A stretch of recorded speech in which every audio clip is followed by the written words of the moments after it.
সম্প্রতি এক অনুষ্ঠানে জামাতের নায়েবে আমির সৈয়দ আব্দুল্লাহ মোহাম্মদ তাহের ভোটের জন্য জনগণের পা ধরে থাকতে বলেন। তিনি বলেন, একবার জনগণের পা ধরে এমপি হতে পারলে জনগণ 5 বছর তাদের পা ধরে থাকবে।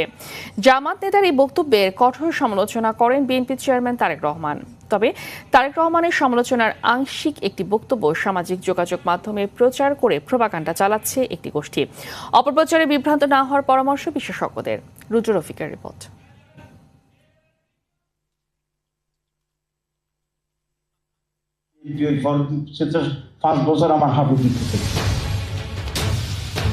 সম্প্রতি কুমিল্লায় এক কর্মী সম্মেলনে জামাত ইসলামীর নায়েবে আমির সৈয়দ আব্দুল্লাহ মোহাম্মদ তাহের নেতাকর্মীদের প্রয়োজনে ভোটারদের পা ধরে রাখতে বলেন। এ সময় তিনি বলেন, একবার জনগণের পা ধরে এমপি হতে পারলে জনগণ 5 বছর তাদের পা ধরে থাকবে। এতে নিজেদেরই লাভ বলে উল্লেখ করেন তিনি। আমি তো আসলে বলি, আমি প্র্যাকটিস করি আমার এলাকায়। আমি নিজে হাঁটু দিয়ে ধরি, একজন বসে রয়েছে, যাইয়া হাঁটুতে হাত দিয়ে কথা বলি। অসুবিধা হয়? কি অসুবিধা? আমি তার হাঁটু ধরে যদি এমপি ওই 5 বছর আমার হাঁটু দিতে থাকি, কি বলেন আপনি? আমি একবার ধরলাম, হ্যাঁ 5 বছর ধরবো, লাভটা। জামাত নেতা আবু তাহেরের এই বক্তব্যের পর ব্যাপক সমালোচনা শুরু হয়।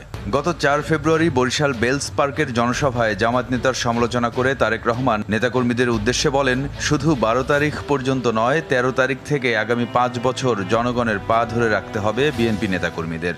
তাদের আরেক নেতা, যার বাড়ি কিনা কুমিল্লা জেলায়, সেই নেতা কিছুদিন আগে তাদের এক দলীয় সমাবেশে বলেছে তাদের কর্মীদেরকে যে 12 তারিখ পর্যন্ত আপনারা জনগণের পা ধরবেন, তারপরে বাকি পরবর্তী 5 বছর জনগণ আপনাদের পা ধরবে। প্রিয় ভাই বোনেরা, চিন্তা করুন, এই রকম কথা কে বলতে পারে যে 12 তারিখ পর্যন্ত তাদের নেতাকর্মীরা জনগণের পা ধরবে? তাহলে 12 তারিখের পর থেকে জনগণ তাদের পিছে পিছে ঘুরবে, জনগণ তাদের পা ধরবে। এই কথা থেকে প্রমাণিত হয় কি তাদের মেন্টালিটি, কোন পর্যায়ের মানুষ হলে তারা জনগণকে নিয়ে এরকম। একটা প্রবাদ বাক্য আছে, খেয়ে যা হলো দাঁড়িয়ালার নাম হয় মশালা। জামাতের লোকেরাই এই কথা বলেছে যে এই 12 তারিখ পর্যন্ত পা ধরে থাকবেন, পরে জনগণ আপনাদের পা ধরবে। আর এটার বর্ণনা দিতে গেছে আমাদের মাননীয় চেয়ারম্যান তারেক রহমান।